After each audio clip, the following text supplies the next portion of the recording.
All right, so shall we start now? Yes, ma'am. Last class के जो भी discussion था उसमें से कोई डाउट किसी को?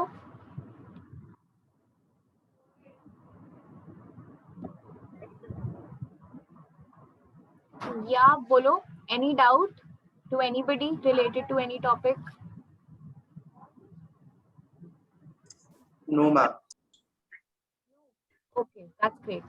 Ma'am, आज transportation of animals of human beings खत्म कर देंगे. देखो देखते हैं, 1 आवर की क्लास है तो ब्लड खत्म कर लेते हैं, आज ब्लड वेसल्स खत्म कर लेते हैं और कोशिश करेंगे कि कार्डियक साइकिल भी स्टार्ट कर दें, बट मुझे लगता है ऐसे कि आज कंप्लीट हो नहीं पाएगा.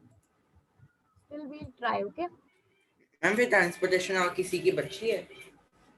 प्लांट्स और एनिमल्स की पढ़नी है आपको, और तो कुछ नहीं. Okay ma'am. चलो, so we were talking about RBCs in the last class, right? RBCs के बारे में हमने characteristics discuss किए थे कि what is the lifespan, how do they originate, how do they finish or how do they die.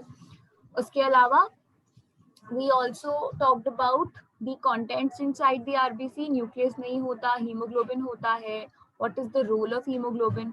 Okay, so all this has been. Now we will talk about few conditions that are there related to the RBCs. जैसे एक condition की जब हम बात कर रहे थे, we talked about sickle cell anemia. अब आपको यहाँ पिक्चर में you can see कि sickle cell anemia में होता क्या है. So see, this is a normal blood cell. Okay, 1 second.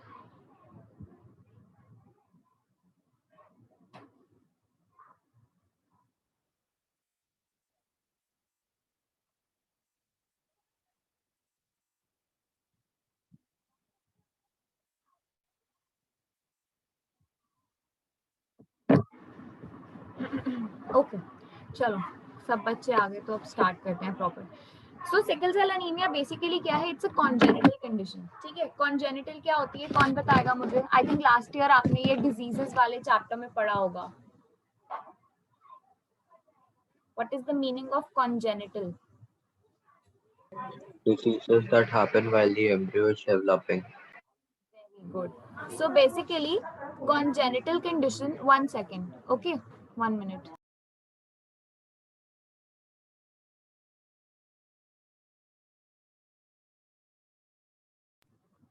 All right. So I think Siddhant was the one who answered. So congenital condition जो होती है, it is a condition जो बाद में आप acquire नहीं करेंगे. It is there from the very beginning. वो starting से ही है. From the very time that the embryo or the zygote started developing, तभी से वो condition थी. So ये जो सिकल सेल एनीमिया है, this is a congenital recessive disorder. जब हम आगे अभी इनहेरिटेंस पढ़ेंगे तो आपको पता लग जाएगा डोमिनेंस और रिसेसिव क्या होता है, राइट? अब जनरल टर्म्स में अगर हम देखें तो इस कंडीशन में व्हाट हैपेंस इज कि जो इंसान है उसके आरबीसी नॉर्मल नहीं है. ठीक है, दे हैव अ स्पेशलिटी और you can say they have a certain distortion to them. जैसे ही that person is under a low oxygen concentration या फिर जैसे ही ऑक्सीजन टेंशन क्रिएट होती है उसके आसपास के एनवायरमेंट में, there RBCs change their shape. ठीक है, आरबीसी जो होता है वो ऐसे होने वाली शेप से ऐसे हो जाता है, सिकल शेप में. नाउ सी, जब ये ऐसी शेप में आ गया तो अंदर से हीमोग्लोबिन जो ऑक्सीजन के साथ बाइंड कर रहा था, that will obviously not be able to function in the particular manner जैसे वो काम करता है, and this will lead to an oxygen deficiency in the person. ठीक है, इस केस में ऑक्सीजन डेफिशिएंसी हो जाती है. So people with sickle cell anemia are or you can say voice is not audible. My voice is not audible. It breaks in between. Is it so for everyone else? Yes, ma'am. Yes, ma'am. Yes, ma'am. Okay, 1 second. अब ठीक है? Is it fine now? Yes, ma'am. Yes, ma'am. हाँ, तो कहाँ तक समझ आया?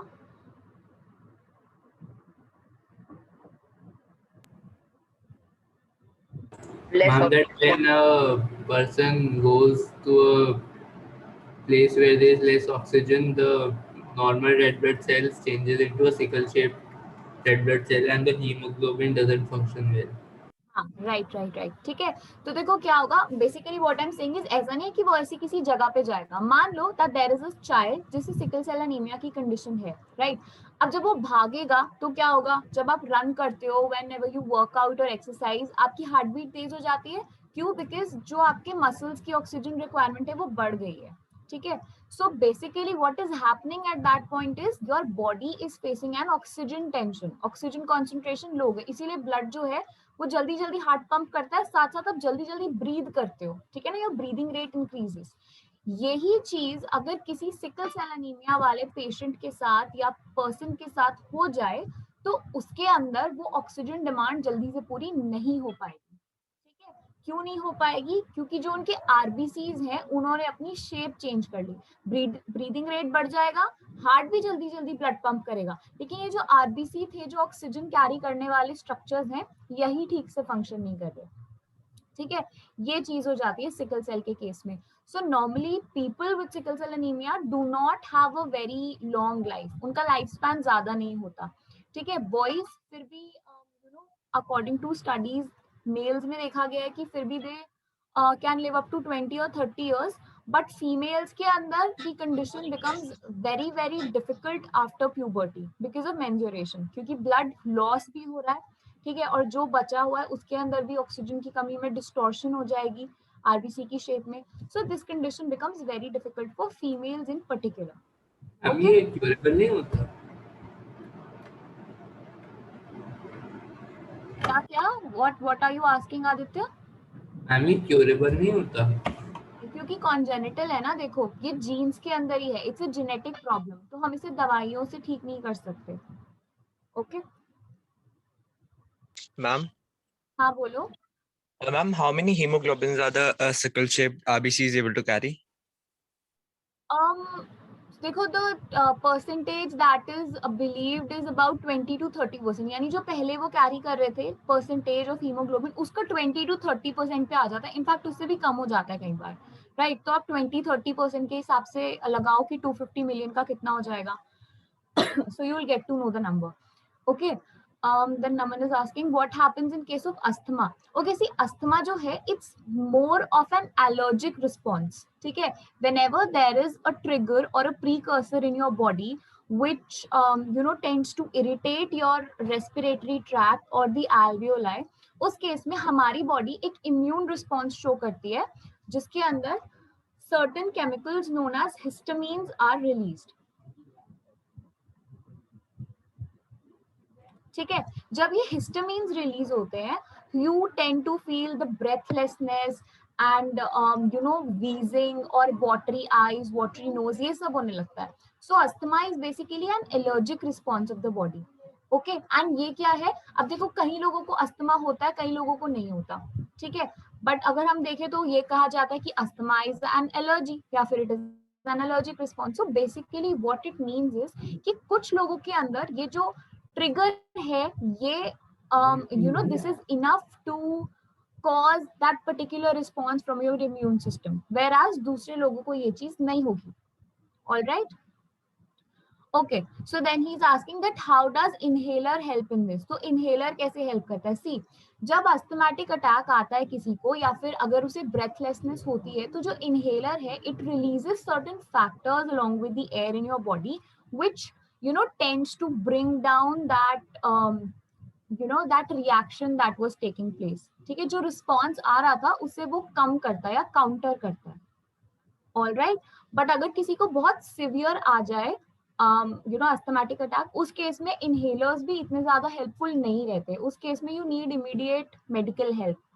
Okay, and ये अस्थमा वाली प्रॉब्लम और ज्यादा सिवियर तब हो जाती है जब आपने कोई ऐसी चीज खा ली जिससे आपको और भी ज्यादा जैसे एलर्जी थी, उस केस में एनाफाइलैक्टिक रिएक्शन देगा आपका इम्यून सिस्टम। तो एनाफाइलैक्टिक में क्या होता है, the face becomes swollen, the eyes become watery, बहुत मतलब देखा है आपने, कैसे बताऊं, हाँ जैसे उसमें था बिग बैंग थियरी, देखा है किसी ने?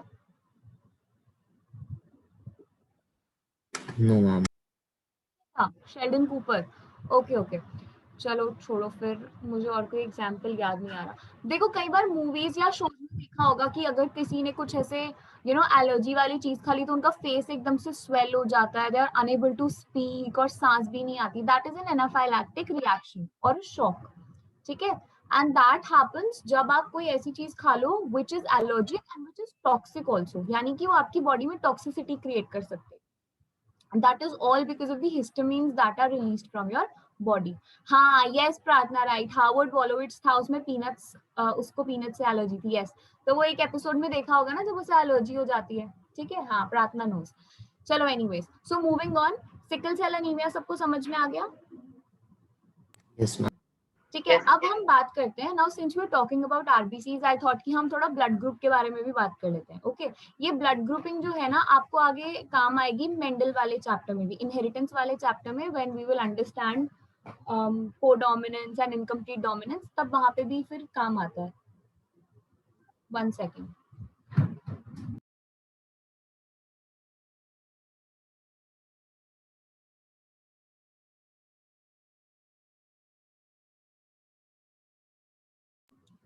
All right, so that is why I'm just discussing it with you. Now see what happens is, आपने सुना होगा कि बहुत तरह के ब्लड ग्रुप्स हैं, ठीक है। There is A, B, AB and O, ठीक है।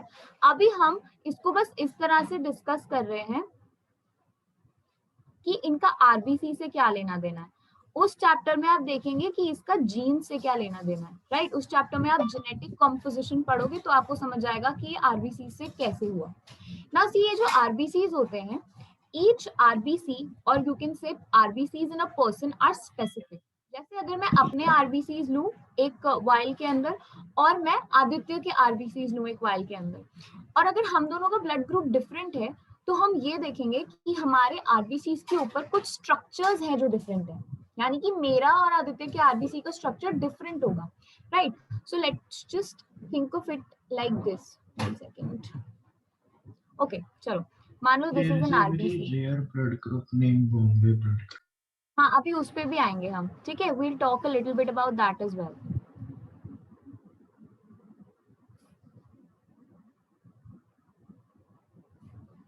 ये मेरा आरबीसी है, ठीक है, और ये आदित्य का आरबीसी है। Aditya what is your blood group? A+. A positive. किसी बच्चे का बी है? मेरा अमितोज। अमितोज का? Yes, चलो ma'am. ठीक है, एक अमितोज का बना लेते हैं बी वाला। और ओ किसका है? मम्मी मेरा। अच्छा चलो शुभांका ले लेते हैं। ये हो गए हमारे पास 4 आरबीसी, राइट।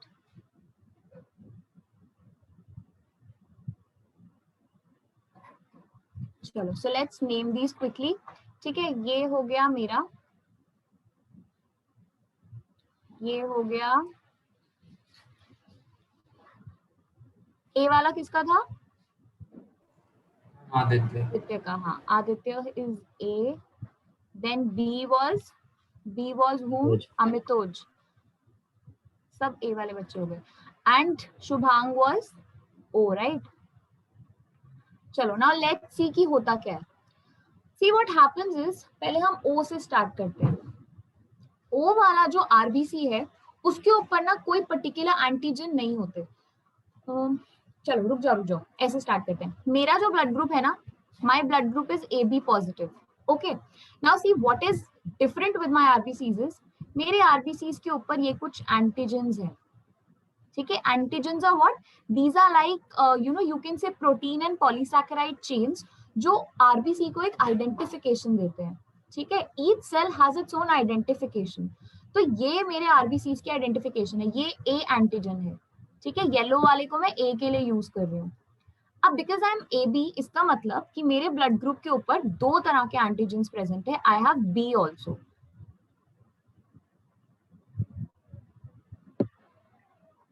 ठीक है। देन आदित्य का ब्लड ग्रुप ए है, तो इसका मतलब Aditya's RBC have only A antigens on them, ठीक है, सिर्फ ए होंगे। अमितोजस बी, इसका मतलब उसके ऊपर सिर्फ बी वाले हैं, गॉट इट। एंड शुभांग का O पॉजिटिव है, दैट मींस ना तो उसके आरबीसी के ऊपर कोई A एंटीजन है ना ही कोई B एंटीजन है, यानी कि the RBC surface does not have any particular antigen of A और B type, इसीलिए इसका O हो गया। तो मेरा AB पॉजिटिव, आदित्य का A। Ma'am excuse me ma'am, हाँ 1 सेकेंड, बोलो बोलो। मैम तो नेगेटिव वाले में क्या सीन होता है? हाँ, लाइक अभी बता दो। हाँ हाँ रुको रुको, अभी मैं पॉजिटिव नेगेटिव वाले पे नहीं आई ना, अभी यहाँ से हम पॉजिटिव हटा देते हैं, रुको, let's just remove this positive from here. Okay, तो ये हो गया A B और B वाला सीन, राइट। अब देखो जो पॉजिटिव नेगेटिव वाली बात है वो किस चीज से होती है, that happens because of another antigen, ठीक है। पॉजिटिव के लिए there is an antigen known as RH, इसकी फुल फॉर्म होती है रीसिस, ठीक है। So my RBCs have RH antigen also, इसीलिए मेरा AB पॉजिटिव है। सिमिलरली आदित्य के RBCs के ऊपर भी रीसिस वाला एंटीजन प्रेजेंट है, इसीलिए उसका A पॉजिटिव है, ठीक है। और इन सब पे RH वाला है, इसीलिए इन सबका पॉजिटिव है, राइट। तो शुभांग वाले पे भी RH एंटीजन होगा, बट RH के अलावा उसके RBC पे और कोई एंटीजन नहीं है, इसीलिए ही इज O, ठीक है। जिन RBCs के ऊपर RH वाला नहीं होता वो हो जाते हैं हमारे नेगेटिव, जैसे कि ये हमारा RBC है, राइट।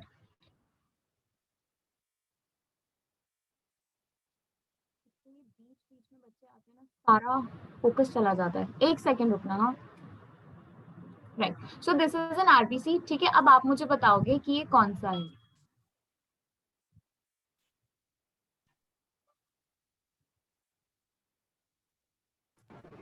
मैम ओ ओपल। पक्का देख तो लो पहले। Ma'am B positive. Positive. B positive. Positive. B positive. हाँ, और अगर मैं ये सारे मैम बी ग्रीन वाले पॉजिटिव हटा कैसे दूं, हुए? मैम ये बी पॉजिटिव इसके कैसे ऊपर हुआ? RH, क्योंकि इसके ऊपर RH वाला एंटीजन भी है, ठीक है। व्हेन एन RBC, देखो पॉजिटिव नेगेटिव का मतलब ये नहीं है कि उसको कोई खास एडवांटेज मिल रही है या कोई खास डिसएडवांटेज है। जब साइंटिस्ट ने पहले RBCs ऑब्जर्व किए होंगे तो उन्होंने देखा कि इसके ऊपर अलग अलग तरह के एंटीजेंस हैं। सो पहले उन्होंने RH वाले देखे, इसलिए उन्होंने बोला कि देखो जब होता है ना कोई भी टेस्ट करते हो और कोई चीज प्रेजेंट हो तो हम बोलते हैं ना पॉजिटिव है, तो इसीलिए उन्होंने उस वाले ब्लड ग्रुप का नाम पॉजिटिव रख दिया कि RH है तो पॉजिटिव, जिसपे RH नहीं है वो नेगेटिव, ठीक है। अब देखो इसको, अब बताओ व्हाट विल यू से, इसके ऊपर सिर्फ B एंटीजन है बट RH नहीं है, so B negative. B negative, ठीक है। इस तरह से blood groups are determined by the help of these antigens present on the RBCs. Ma'am excuse me ma'am, हाँ हाँ बोलो बोलो, आई एम लिसनिंग। मैम जो फिर हम ब्लड टेस्ट करवाते हैं तो उसमें वो डिफरेंट सॉल्यूशंस डाल के चेक करते हैं कि कलर चेंज हुआ या नहीं, तो वो कैसे वो क्यों करते हैं? अभी आते हैं उस चीज पे भी आते हैं, ये वीडियो जो है ना ये उसी बारे में है। एक काम करो जल्दी से ये बना लो डायग्राम, ठीक है। अब आप डिफरेंट कलर्स तो नहीं यूज करोगे, तो डू वन थिंग, एंटीजन बना के ना इनके ऊपर ऐसे करके लिख लेना तो समझ आ जाएगा। जल्दी से ड्रॉ कर लो सो दैट यू रिमेम्बर। उसके बाद हम बात करते हैं कि हम कैसे टेस्ट करते हैं एंटीजेंस के बारे में।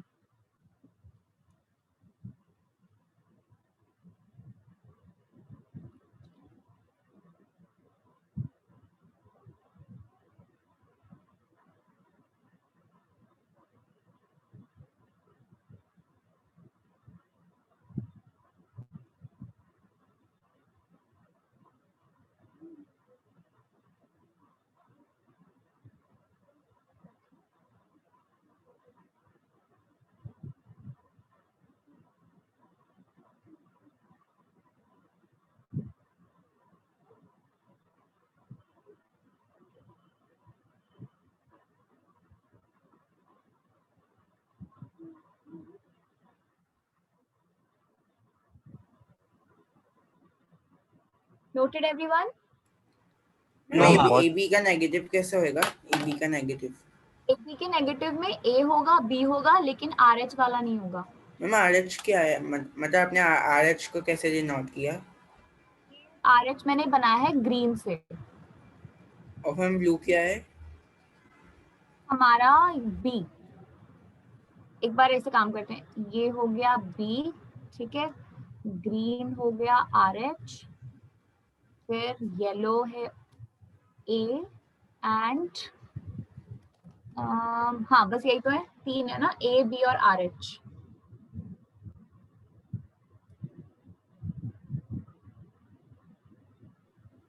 Ma'am, what will happen if a specific blood type is given another blood type, which is not O don't positive? Worry, ये सब डाउट्स अभी जब आगे हम करेंगे ना बात कि किस तरह से हम टेस्ट करके पता लगाते हैं, तो ये अपने आप सॉल्व हो जाएंगे, ठीक है, डोंट वरी, अभी बात करते हैं इस बारे में। ये नोट कर लो जल्दी से, फिर हम बात करते हैं। हो गया? कर लिया, सबने कर लिया? Yes ma'am.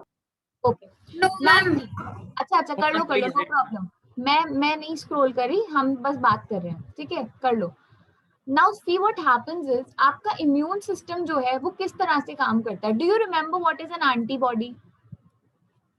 Yes ma'am. Ma'am anybody. हाँ बोलो, ठीक है, जितना जैसे भी समझा सकते हो, हिंदी इंग्लिश जो यूज करके बताना है बताओ। एंटीबॉडी क्या है?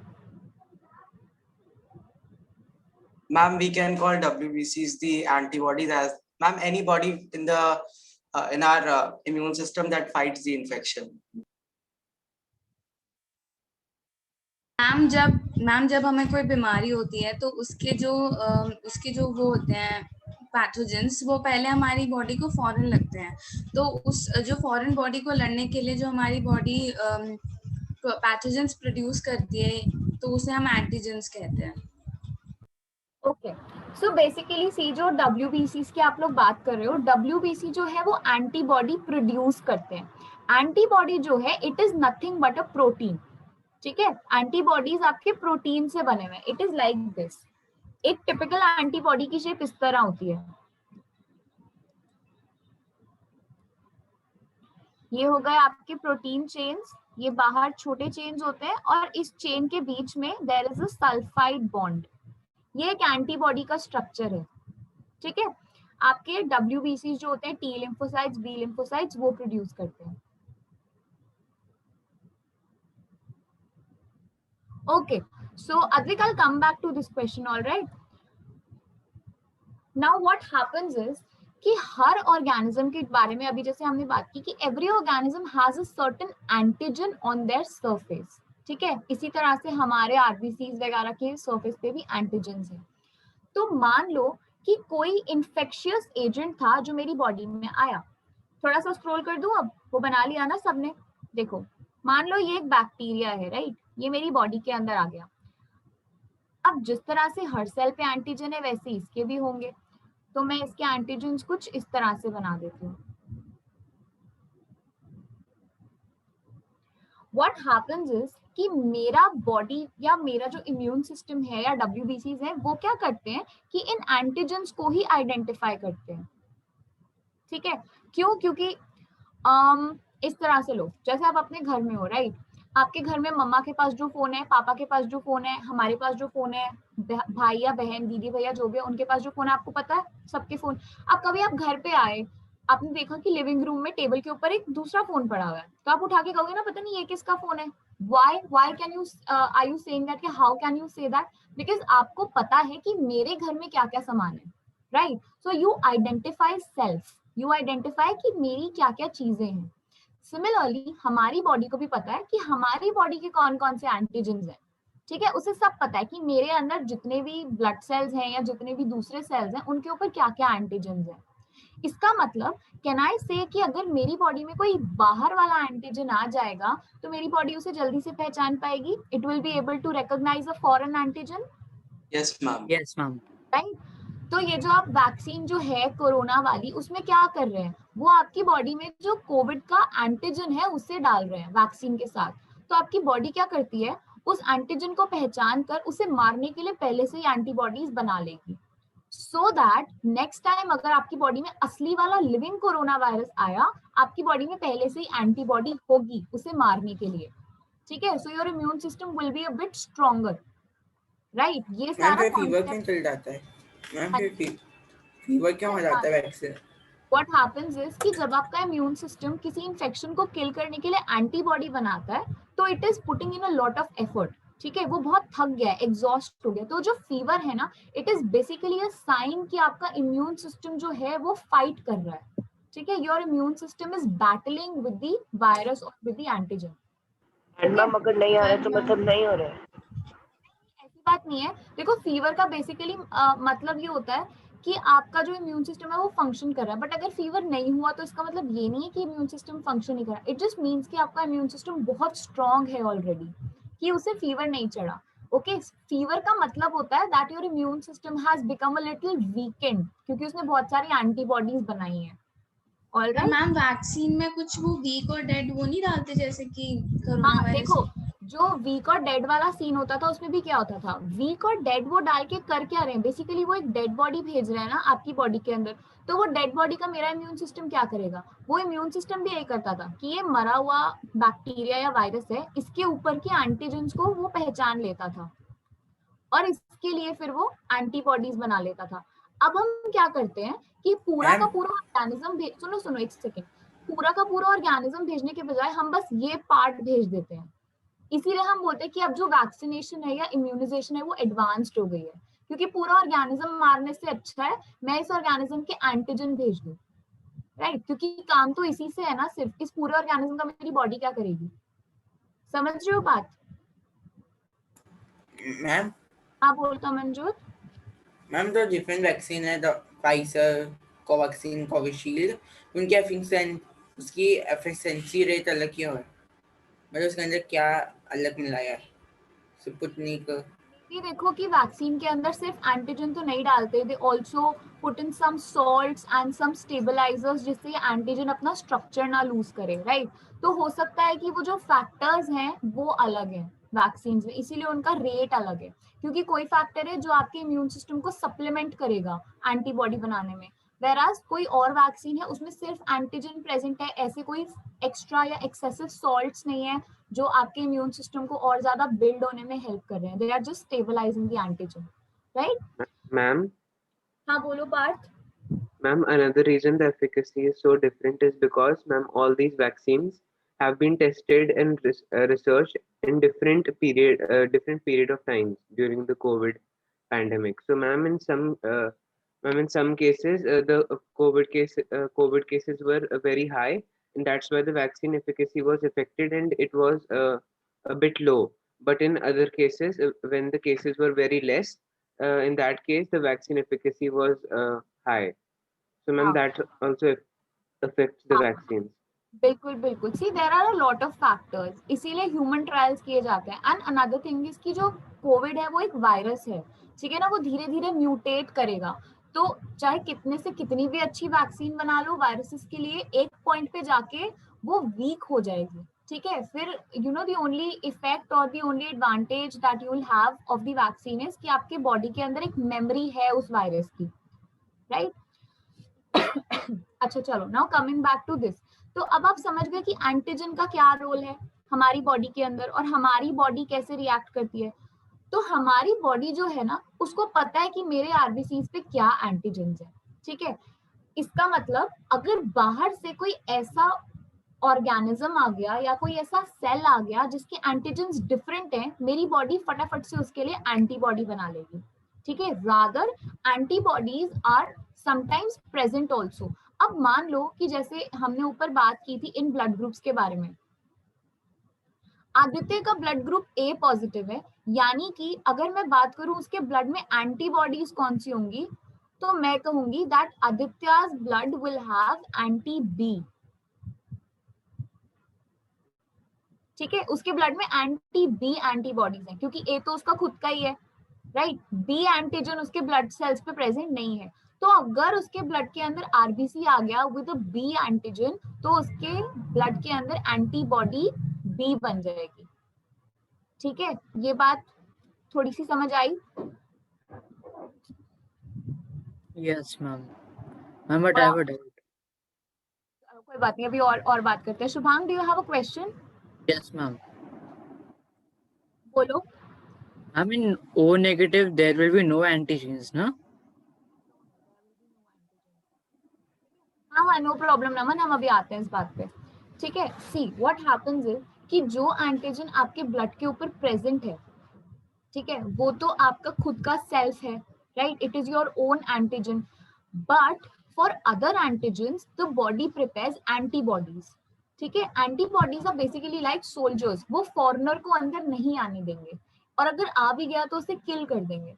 तो आदित्य के ब्लड के अंदर जहाँ पे ए एंटीजन है, बी नहीं है, इसका मतलब उसके ब्लड में एंटी बी एंटीबॉडीज होंगी, ठीक है। उसके ब्लड में एंटी बी एंटीबॉडीज है, क्यों? क्योंकि उसकी बॉडी बी को नहीं पहचानती, उसे नहीं पता ये बी एंटीजन है क्या चीज, उसने स्टार्टिंग से ही ए देखा है, राइट। जब से आदित्य वाज बोर्न उसकी बॉडी में ए एंटीजन ही है हर आरबीसी पे, राइट। उसकी बॉडी को पता ही नहीं है कि ये बी होती क्या चीज है, इसीलिए एंटी बी एंटीबॉडीज है, राइट। सो आदित्य's बॉडी थिंक्स कि ये जो बी वाला एंटीजन है ये हमारे लिए डेंजरस है, तो वो उसे किल करने के लिए एंटीबॉडी बी बना लेगी, राइट। अमितोज के ब्लड में कौन सी एंटीबॉडी होगी? Anti A. Very good Harshdeep, क्योंकि उसकी बॉडी ने स्टार्टिंग से बी देखा है, उसे नहीं पता ये ए क्या चीज होती है, तो उसके ब्लड में एंटी ए है। और शुभांग के ब्लड में कौन सी होगी? AB। क्योंकि उसको स्टार्टिंग से पता ही नहीं कि ये कोई ए और बी नाम के एंटीजन होते भी हैं, राइट। तो उसे तो ये पहली बार पता लगेगा ना, so his blood will have anti A and anti B, right. Clear हुआ? Yes, ma'am.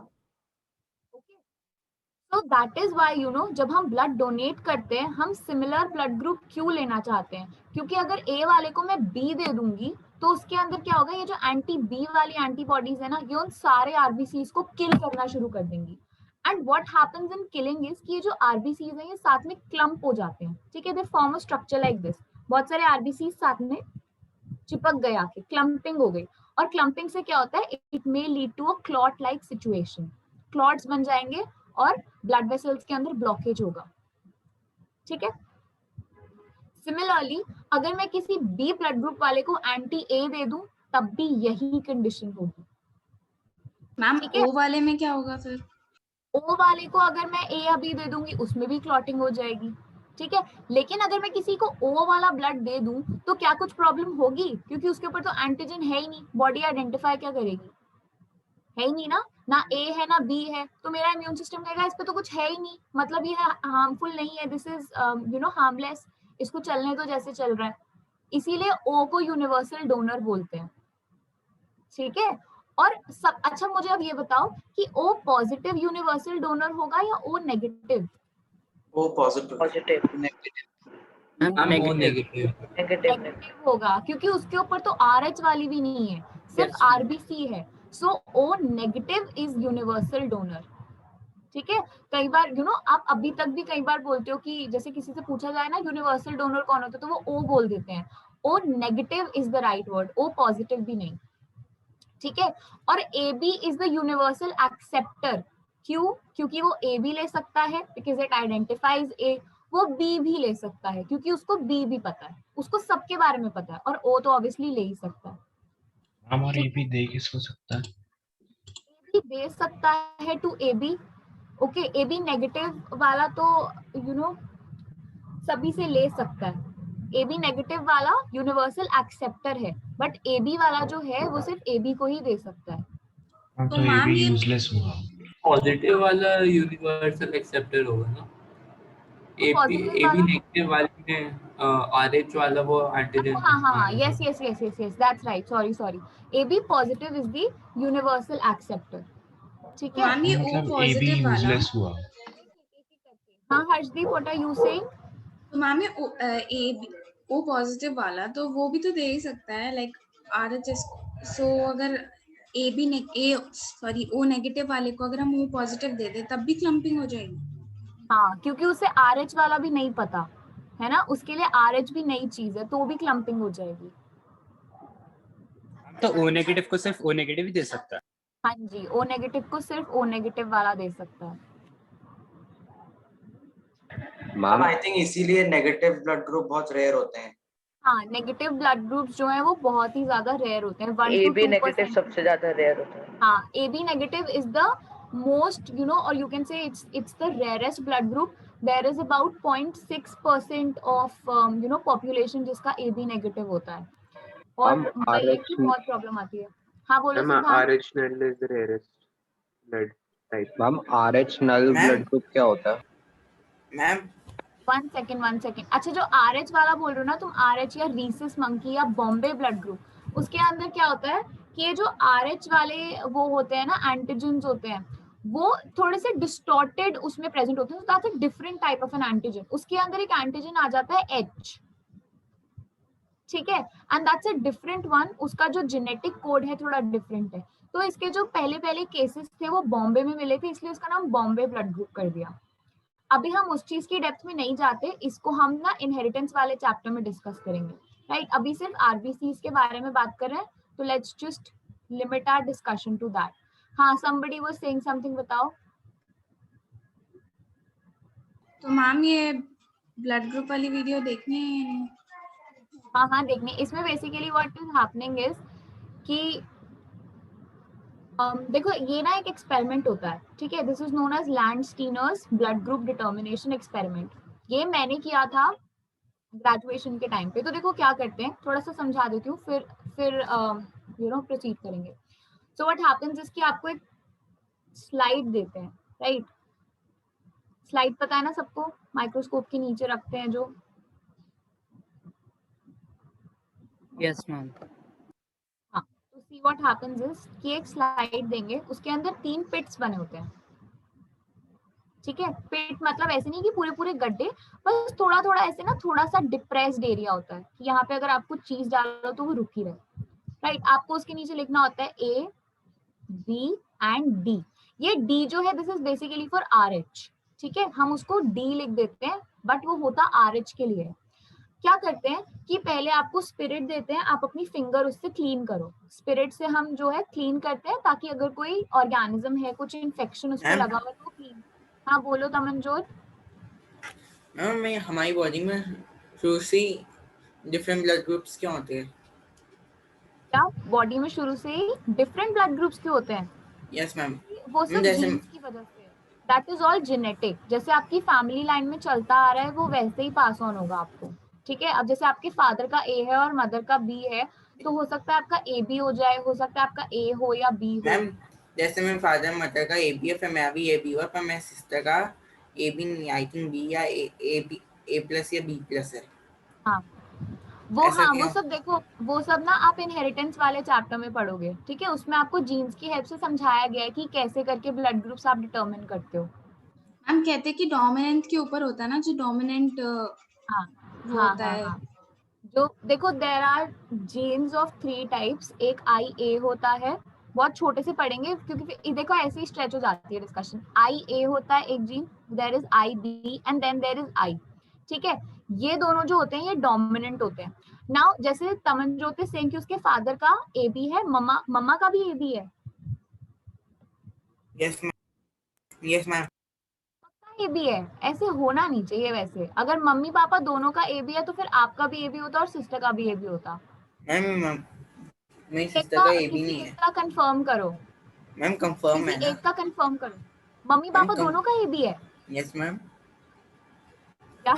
अच्छा देखो लॉजिक वाइज देखें अगर, तो पापा का अगर AB है, इसका मतलब उनके अंदर ये 2 जीन्स है, IA IB, ठीक है। मम्मा का AB है, मतलब उनका भी IA IB, ठीक है। अब इनसे क्या हुआ, Tamanjot and his sister, right? So yours is AB। अब देखो ये 2 ही है ना, तो या तो हो सकता है कि क्या कॉम्बिनेशंस बनेंगे, देखो या तो इट कुड बी, अच्छा रुको, हाँ ठीक मेरी है सिस्टर 8 साल पहले 8 इयर्स बाद पैदा हुई थी।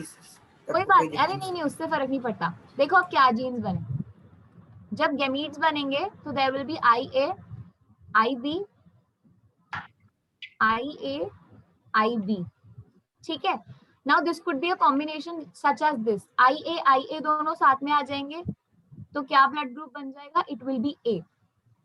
IA और IB साथ में आएंगे तो बन जाएगा AB। फिर इसमें भी IB IA होगा तो ये भी AB बनेगा, एंड देन फाइनली IB साथ में हो गया तो B बन जाएगा, ठीक है। तो आपकी सिस्टर का B है, मैम नकलू ए या बी है मैम, सिस्टर का कंफर्म नहीं पर पेरेंट्स का कंफर्म है। हाँ हाँ नहीं ठीक है, तो या तो उसके अंदर ये वाला केस है कि पापा से आई ए मिला, मम्मा से भी आई ए मिला तो ए हो गया, या फिर ये वाला केस होगा कि मम्मा से आई बी और पापा से भी आई बी तो ये वाला हो गया, और आपके अंदर दोनों है आई ए आई बी। ठीक है, ये चीज होती है। So these are genes. और जब आई होता है तो ये अपने आप को शो नहीं करता, दिस इज रिसेसिव। तो अगर किसी में आई आई है ना, उसका ब्लड ग्रुप होता है ओ। ठीक है, ये जो जीन्स है basically what are they controlling, they are controlling the antigens, right. ये एंटीजेंस को कंट्रोल करें कि आरबीसी के ऊपर वो एंटीजन होगा या नहीं होगा। ओके मैम मेरे फादर का बी पॉजिटिव है, लाइक बी है, और मेरी मम्मा का ओ है, बट मुझे वो मिला है, सो मम्मी का डोमिनेंट होगा।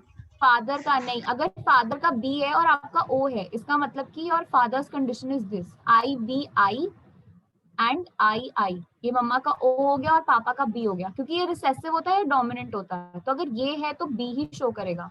तो आपका जो केस है ना दैट इज आई आई, ये आई पापा से मिला और एक आई मम्मा से मिला, so this is O. Ma'am negative blood group भी ऐसे ही फॉर्म होता है?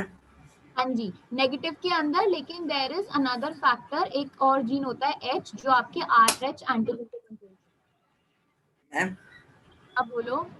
मैम सपोज करो किसी फादर के अंदर ए बी प्लस और किसी मदर के अंदर ए बी माइनस और उसके बच्चे के अंदर क्या होगा? पॉजिटिव और ए बी नेगेटिव है तो देखो Yes, दैट ma'am. डिपेंड्स कि उसे जो जीन है वो कैसा मिल रहा है, क्योंकि देखो अगेन द सेम थिंग, ये होता है पॉजिटिव के लिए, ये होता है नेगेटिव के लिए। ठीक है, एंड ये भी पॉजिटिव के लिए होता है। So that depends. अब अच्छा चलो छोड़ो, हम उस डेप्थ में नहीं जाएंगे, ये सब क्वेश्चंस बचा के रखो, इनहेरिटेंस में डिस्कस करेंगे। ठीक है, अभी हम ये ब्लड ग्रुप वाला डिस्कस कर रहे थे। देखो ये स्लाइड आपको दे दी मैंने, ठीक है। अब मैं आपको स्पिरिट दूंगी, कॉटन दूंगी, उस कॉटन को आपने स्पिरिट लगा के अपनी फिंगर को क्लीन करना है, ताकि आपकी फिंगर जो है बिल्कुल इन्फेक्शन फ्री हो जाए। फिर मैं क्या दूंगी आपको, एक लैंसेट दूंगी। लैंसेट इस तरह की होती है, ऐसे पिन होती है। किसी के घर में अगर डायबिटीज वाली मशीन है शुगर चेक करने की, तो आपने देखा होगा उसमें ये लैंसेट्स होती हैं। Yes, ma'am. Ma'am, I have flown. इससे क्या करते हैं, आपको प्रिक करना है अपनी फिंगर को, right. You have to prick your finger, मतलब कि फिंगर के अंदर होल करना है जल्दी से मार के। ठीक है, फिर क्या करते हैं, पहली 2-3 ड्रॉप्स हम डिस्कार्ड कर देते हैं ब्लड की। जो पहले 2-3 ड्रॉप्स ब्लड आएगा उसे हमें फेंकना है, उसे नहीं यूज करना। फिर उसके बाद जो ब्लड आएगा, चौथी 5वीं बूंद, 1 ड्रॉप यहाँ पे, 1 ड्रॉप यहाँ, 1 ड्रॉप यहाँ और 1 ड्रॉप यहाँ। ठीक है, now what will I do is, अब मैं इनके अंदर ना सीरम डालूंगी। यहाँ मैं क्या डालूंगी, I will put A here.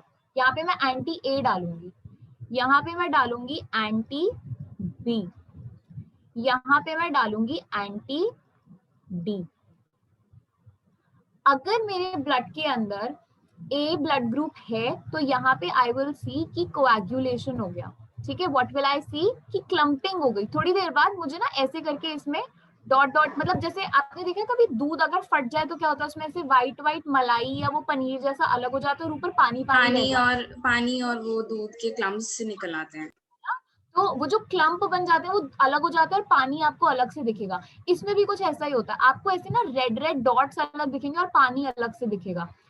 ठीक है, अगर आपके ब्लड में बी था तो आपको यहाँ पे भी ऐसे दिखेगा कि क्लम्पिंग हो गई, पानी अलग और ये अलग। एंड इफ यू वो पॉजिटिव तो यहाँ पे आपको ऐसे ऐसे करके डॉट्स दिखेंगे और पानी अलग, सेम थिंग। अगर नेगेटिव थे तो यहाँ पे आपको कुछ नहीं दिखेगा, एज इट इज ब्लड रहेगा, सेम टू सेम। ठीक है, उसमें कोई चेंज नहीं आएगा, ब्लड एज इट इज रहेगा। अगर आपके अंदर सिर्फ ए था तो सिर्फ यहीं पे क्लम्पिंग देखोगे, यहाँ पे कुछ नहीं होगा, बी एज इट इज रहेगा। और अगर ए नहीं था बी था तो यहाँ पे क्लम्पिंग दिखेगी। बात समझ रहे हो? बताओ, आर यू फॉलोइंग अप? जहां जो भी एंटीजन प्रेजेंट होगा ना उसी वाले में आप देखोगे कि क्लम्पिंग हो गई। ठीक है, क्योंकि देखो यहाँ ए था ना, तो एंटी ए वाली जो मैंने बॉडी बाहर से डाली तो वो उसको सारा का सारा कोएगुलेट कर देगी। कोएगुलेट का मतलब होता है क्लम्पिंग। ठीक है, यस मैम। आया ना? बाकी बच्चे बोलो, हर्षदीप के अलावा बाकी बच्चे, are you people getting my point? समझ पा रहे हो? Yes, ma'am. Yes, ma'am. चलो जल्दी से वीडियो देखते हैं, ठीक है। शुरू शुरू में सब आरबीसी के बारे में, ब्लड ग्रुप के बारे में बताया हुआ है, वो मैं स्किप कर दूंगी। Play play play, okay. Screen is visible enough या जूम करूं?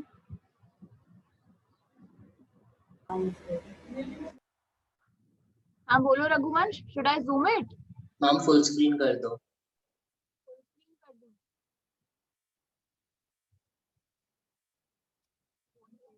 Full screen is unavailable. Ma'am sound नहीं आ रही है। साउंड नहीं आ रही? रुको रुको।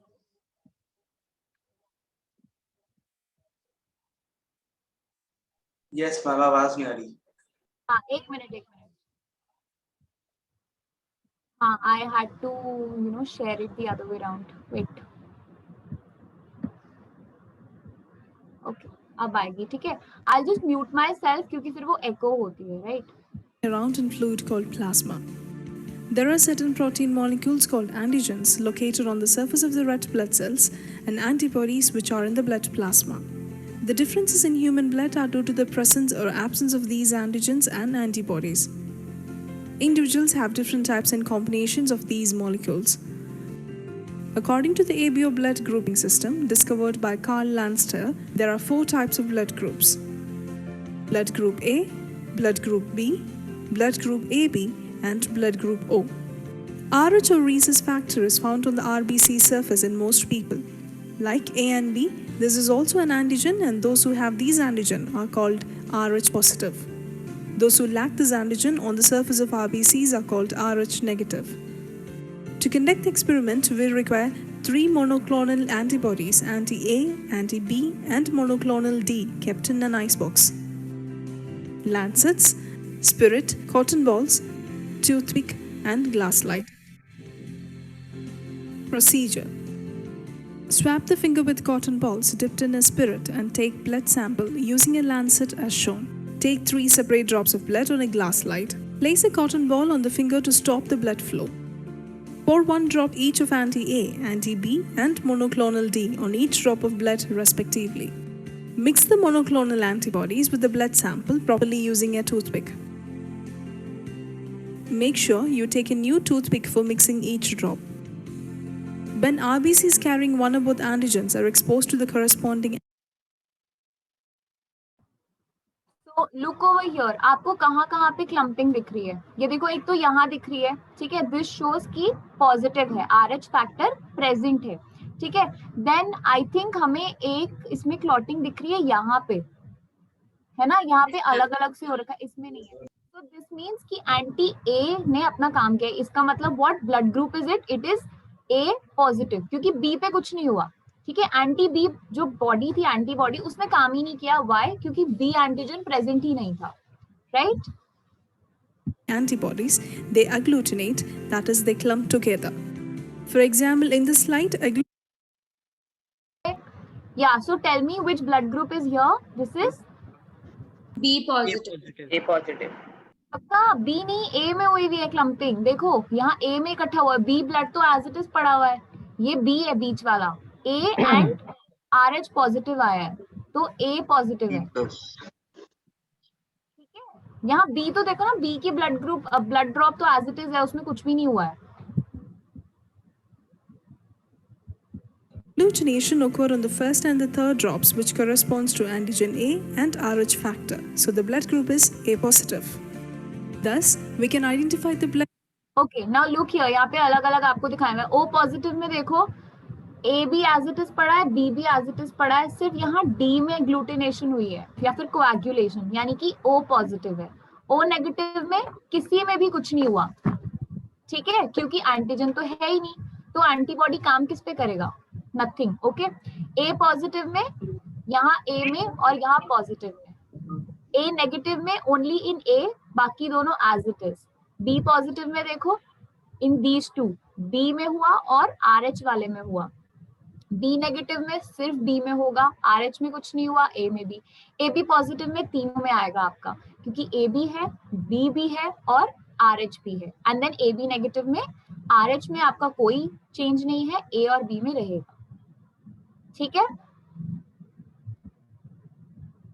तो मैम जो ब्लड ग्रुप है उसमें क्लम्पिंग होगी।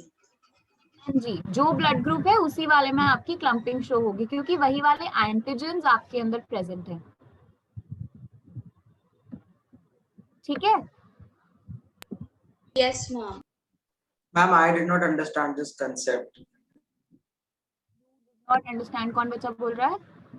Ma'am, गर्व। गर्व। ओके, देखो गर्व क्या होता है कि जो एंटीजन आपके अंदर प्रेजेंट है सिर्फ उसी के ऊपर एंटीबॉडी काम कर सकती है, राइट? अगर आपके अंदर एंटीजन ए प्रेजेंट है तभी तो एंटीबॉडी जो ए है वो काम करेगी, राइट? अगर वो है ही नहीं प्रेजेंट तो एंटीबॉडी कुछ नहीं करेगी। These antibodies are very specific, जिसके लिए वो बनते हैं वो सिर्फ उसी पे एक्ट करते हैं। ठीक है? तो अगर आपके अंदर एंटीजन ए प्रेजेंट है, आरबीसीज के ऊपर एंटीजन ए है, तभी वो एंटीबॉडी ए उन आरबीसीज को क्लम्प करेगी और आपको तभी क्लम्पिंग दिखेगी। यहाँ पे ये देखो in the third one A positive के अंदर, और यहाँ डी के अंदर करा, इसका मतलब आरएच एंटीजन भी है। ठीक है? आपने तीनों जगह पे अलग अलग वो डाले हैं, रिएजेंट्स डाले हैं। पहले के अंदर आपने एंटी ए वाली एंटीबॉडीज डाली, दूसरे में एंटी बी वाली एंटीबॉडीज डाली, और तीसरे में आरएच फैक्टर के लिए एंटीबॉडीज डाली, राइट? सो ए वाली क्लम्प हो गया क्योंकि एंटीजन ए प्रेजेंट था, और आरएच वाले में क्लम्पिंग हो गई क्योंकि आरएच एंटीजन भी प्रेजेंट था। ठीक है? बी में कुछ भी नहीं हुआ क्योंकि B antigen was not available, इसीलिए एंटीबॉडी बी ने अपना काम भी। ठीक है? अब थोड़ा थोड़ा समझ में आया? Yes ma'am. ओके, और कोई डाउट किसी को?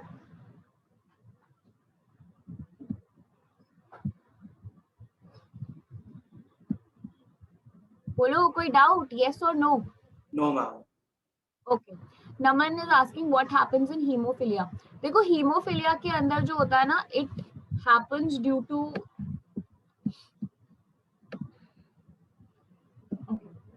हीमोफिलिया के अंदर the platelet count is very little, इसीलिए उनके अंदर जो है ब्लीडिंग होती रहती है and the clotting does not take place. Okay,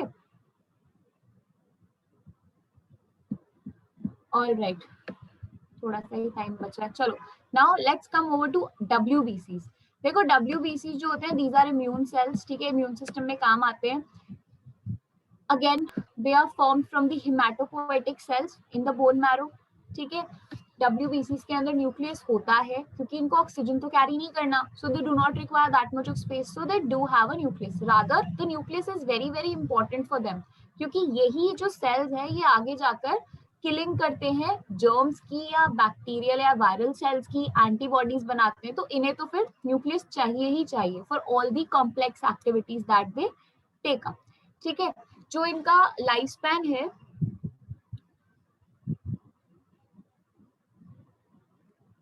their lifespan is about 20 days.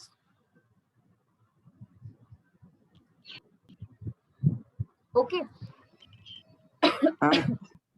हाँ बोलो बोलो वेदांत। मैम इनके पास न्यूक्लियस होता है तो हम डिवाइड नहीं कर सकते? करते हैं, बिल्कुल करते हैं। न्यूक्लियस होता है तभी तो आगे देखो हेमाटोपोएटिक सेल्स बनते हैं और फिर आगे और सेल्स बनाते हैं, बहुत सारे फैक्टर्स रिलीज करते हैं। मैम इनका लाइफ स्पैन छोटा क्यों?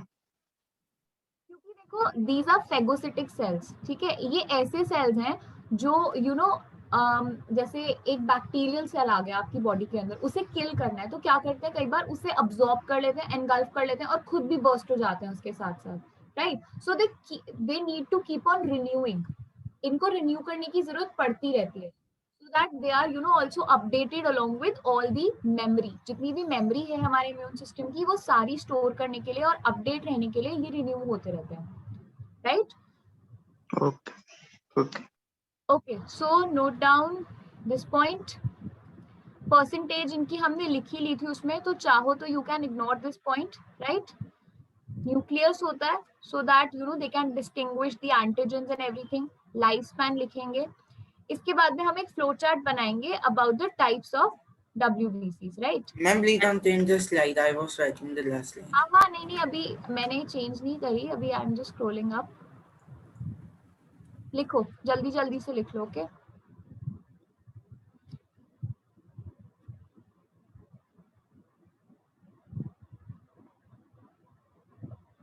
मैम ये नोट करना है? हाँ बिल्कुल नोट करना है, जल्दी जल्दी करो।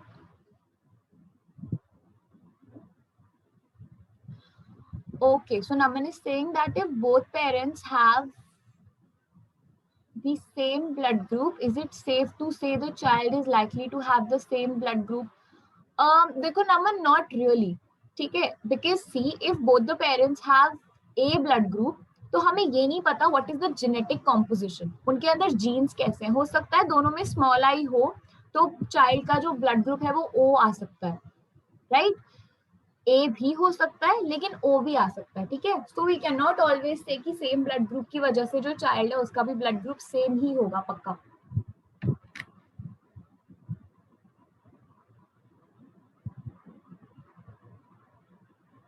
हम डन, लिख लिया.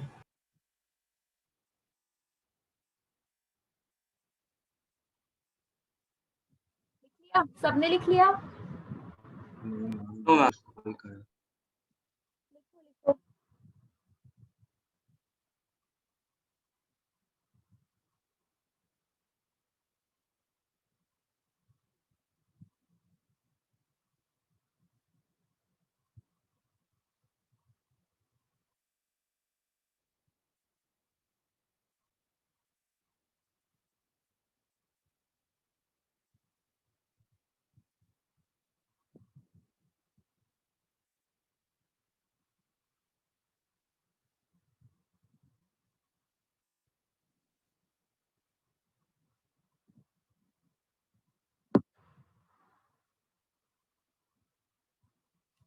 Done, ma'am. Okay.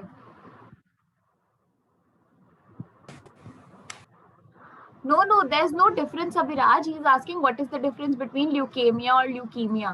दोनों का मतलब सेम है, ठीक है. These are just different spelling. जैसे आपने देखा ना ब्रिटिश इंग्लिश और अमेरिकन इंग्लिश के बीच में स्पेलिंग्स डिफरेंट होती हैं, right? So that's just the case over here. Ma'am, are we going to have Socrative quiz for today's class? हाँ Tamanjot, I think you will have the Socrative quiz. Although हमने सोचा था कि हम ब्लड वगैरह आज कर लेंगे तो उसी के क्वेश्चंस आएंगे, बट वो तो अभी कंप्लीट नहीं हुआ है, राइट? सो सी, हम एक फ्लो चार्ट बनाते हैं, ठीक है. नाउ सी, जो ल्यूकोसाइट्स है इन्हें हम दो ग्रुप्स में डिवाइड करते हैं. One group is granulocytes and the other group is agranulocytes, ठीक है. ये जो ग्रेन्युलोसाइट्स हैं, दीज आर द सेल्स जिनके अंदर आपको न्यूक्लियस के साथ साथ ग्रेन्यूल्स भी दिखते हैं, ठीक है. कैन यू सी, यहाँ पे यू कैन मेक आउट, ये ग्रेन्यूल्स हैं छोटे छोटे. These are smaller proteins and you know very very small particles which help in the production of antibodies and the immune system, immune response, ठीक है. So these are granulocytes. दूसरी जो category है ए granulocytes, उनके अंदर आप देखोगे कि ये ग्रेन्यूल्स प्रेजेंट नहीं होते, ठीक है. ये जो ग्रेन्यूल्स हैं इनके अंदर नहीं होते, राइट? सो ग्रेन्युलोसाइट्स के अंदर आपके तीन तरह के सेल्स आते हैं. First one is neutrophils,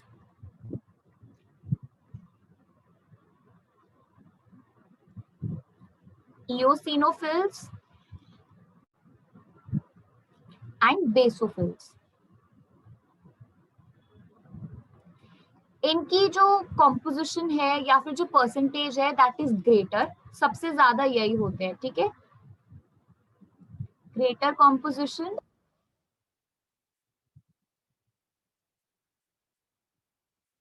These are phagocytic cells. Phagocytic का मतलब है कि अगर कोई पैथोजेनिक बॉडी इन्हें दिखती है, ये उसको किल करेंगे, फेगोसाइटोस कर देते हैं, उसे एनगल्फ करते हैं, खाएंगे और उसे अपने अंदर की डाइजेस्टिव एंजाइम से किल कर देंगे, ओके. और all are common for all granulocytes. हाँ जी, ठीक है. तो ये जो इनके अंदर ग्रेन्यूल्स होते हैं ये इन्हें फेगोसाइटोसिस में हेल्प करते हैं, राइट? देन ये जो इओसिनोफिल्स हैं, इनकी कॉम्पोजिशन जो होती है it's little less, right? Neutrophil से ज्यादा होती है. और इनका क्या फंक्शन होता है? They help in pathogenic infections. जब भी कोई पैथोजेनिक इन्फेक्शन होती है सच एज मलेरिया या फिर यू नो दीज टेपवर्म्स वगैरह, उसमें ये इओसिनोफिल्स काफी ज्यादा एक्टिव रहते हैं. मैम, जो ग्रेटर कॉम्पोजिशन और फेगोसाइटिक सेल्स का वो था पॉइंट, वो न्यूट्रोफिल्स के लिए खाली. हाँ जी, यहाँ लिखा हुआ है ना ग्रेटर कॉम्पोजिशन न्यूट्रोफिल्स के नीचे, ठीक है। And then comes basophils. ये जो आपके बेसोफिल्स हैं, these are majorly active during allergic responses. जब आपको कभी एलर्जी होती है उसमें बेसोफिल्स एक्टिव होते हैं, ठीक है, एलर्जिक रिस्पॉन्सेज। और इनकी कॉम्पोजिशन सबसे कम है, ठीक है। आपने क्या लिखा था कहाँ पे? GRANU? Greater composition, ma'am, GREA। नहीं मैम, दो ल्यूकोसाइट्स के दो पार्ट है। granulocytes and agranulocytes, GRANULOCYTES, okay. ठीक है। और बेसोफिल्स की स्मॉलेस्ट कॉम्पोजिशन है। क्यों? क्योंकि देखो ऑब्वियस सी बात है कि हमें सिर्फ एलर्जी के टाइम पे चाहिए, और एलर्जीज इतनी ऑफन नहीं होती, ठीक है, कभी कभार होती है ना, चांस फिनोमेना, इसीलिए कम होते हैं। एग्रेन्यूलोसाइट्स के अंदर वी हैव टू कैटेगरीज। पहले है हमारे monocytes, these are also phagocytic cells,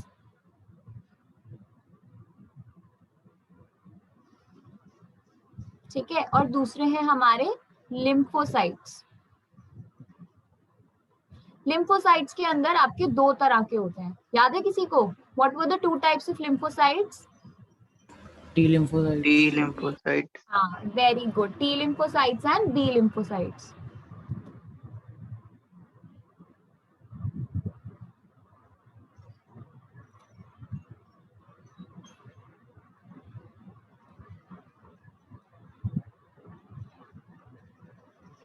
तो ये जो टी लिम्फोसाइट्स हैं, इनका क्या काम होता है? आइडेंटिफिकेशन ऑफ पैथोजन,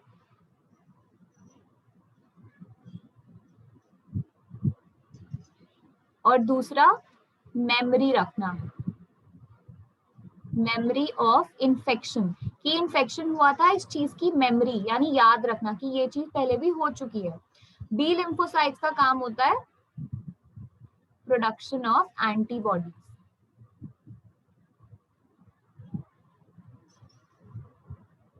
तो जितनी भी एंटीबॉडीज बनती है इम्यून सिस्टम में, उन्हें कौन बनाने का काम कर रहा है? B lymphocytes.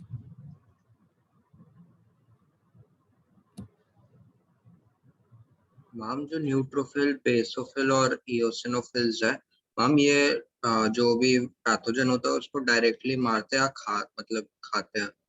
हाँ, इनगल्फ बिल्कुल, yes yes, phagocytose the pathogen, इसीलिए ये फ्रीली फ्लोटिंग रहते हैं सारे cells. Neutrophil, eosinophil, monocyte, lymphocyte, ये हमेशा आपकी बॉडी में एक ट्रांस स्टेट में रहते हैं, हमेशा सर्कुलेटरी सिस्टम में, ताकि जैसे ही कहीं भी पैथोजन दिखे उसे वहीं पे पकड़ के खत्म कर देंगे। हम तीनों? हाँ जी, तीनों, इनफैक्ट सारे पांचों के पांचों, ये ग्रेन्युलोसाइट्स जितने भी हैं, और फिर जो बाकी के ए ग्रेन्युलोसाइट, मोनोसाइट्स और लिम्फोसाइट्स।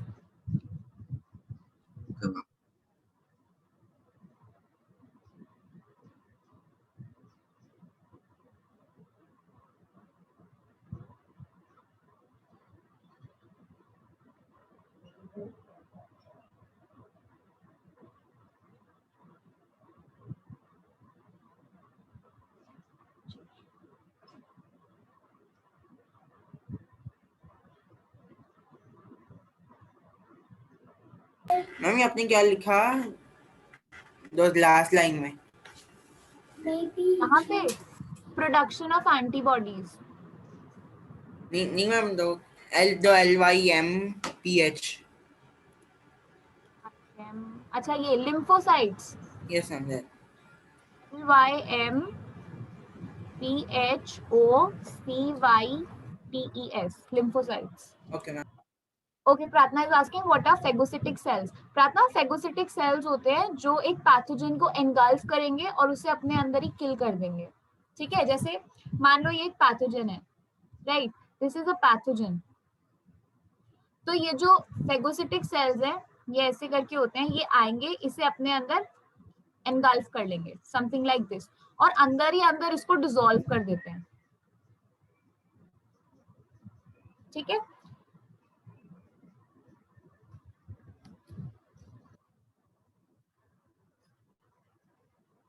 तो फिर मैम इन के पांचों में कोई भी एंजाइम नहीं होता? एंजाइम्स होते हैं तभी तो फेगोसाइटोसिस कर रहे हैं, ठीक है। एंजाइम्स होते हैं और साथ साथ ग्रेन्यूल्स होते हैं, तो सारा जो है ना ग्रेन्यूल्स और एंजाइम्स मिलके काम करते हैं पैथोजन को किल करने के लिए। ओके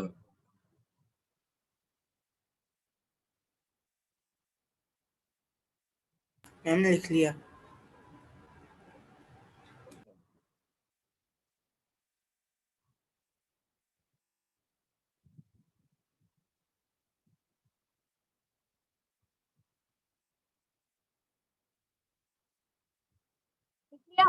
चलो ठीक है, तो आज फिर यहीं पे खत्म करते हैं, आगे फिर अगली क्लास में कंटिन्यू करेंगे। ओके, कुछ डाउट है किसी को आज के टॉपिक से?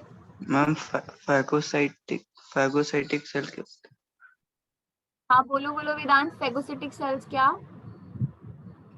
होते हैं? अभी तो बताया था, फेगोसिटिक सेल्स होते हैं जो पैथोजन को एनगल्फ करेंगे, जैसे अमीबा करता है ना कि उनको खा लेता है अपने आसपास वाले प्रे को, अपने अंदर ऐसे पूरा का पूरा एंटर कर लेता है बॉडी के अंदर। सिमिलरली फेगोसिटिक सेल्स भी एनगल्फ करते हैं किसी पैथोजन को और फिर उसके अंदर ही उसको किल कर देते हैं। ओके मैम लिम्फोसाइट्स और मोनोसाइट्स में क्या डिफरेंस हुआ? लिम्फोसाइट्स जो है वो एंटीबॉडीज बनाते हैं, पैथोजन को आइडेंटिफाई करते हैं और मेमोरी रखते हैं इन्फेक्शन की। जो मोनोसाइट्स हैं वो फेगोसिटिक सेल्स हैं। उन्हें देखो बेसिकली क्या है ना कि ऐसे समझ लो कि ये जो लिम्फोसाइट्स है ना ये डॉन है, ठीक है। इनकी बड़ी खूब सारी आर्मी आ गई एंटीबॉडीज की, राइट। जैसे ही इन्हें कोई पैथोजन मिलता है तो पहली बात तो उसको याद रखते हैं, जैसे डॉन्स होते हैं ना, एक बार किसी से दुश्मनी हो गई तो अब बस तेरा आगे पिछला सब खत्म। तो ये लिम्फोसाइट्स वैसे हैं, उसको पकड़ेंगे, उसको पहचानेंगे, हमेशा ध्यान में रखेंगे कि अच्छा पहले इससे पंगा हो चुका है, ठीक है। तो लिम्फोसाइट्स जो है वो थोड़े स्मार्ट है, थोड़े एडवांस सेल्स हैं। जो मोनोसाइट्स और ये इओसिनोफिल, न्यूट्रोफिल वगैरह ये फेगोसिटिक है। इनको क्या होता है कि इनको बस ये मतलब है कि पैथोजन मिला वहीं मार काट के खत्म करो, छोड़ो, खत्म हुई कहानी, उससे आगे पीछे उनको कोई मतलब नहीं है, ठीक है। तो ये डिफरेंस है, वो बहुत इंस्टेंटेनियसली काम करते हैं, वेराज लिम्फोसाइट्स काफी सिस्टमैटिकली काम करते हैं, बहुत तरीके से इन्फेक्शन को पूरा खत्म कर देंगे। Yes ma'am. ओके चलो लेट्स एंड द क्लास। और बच्चे भी आई थिंक दूसरी क्लास के बच्चे एंटर करने की कोशिश कर रहे हैं, right? Thank you ma'am. Thank you, ma'am. Bye everyone, good evening. Thank you ma'am.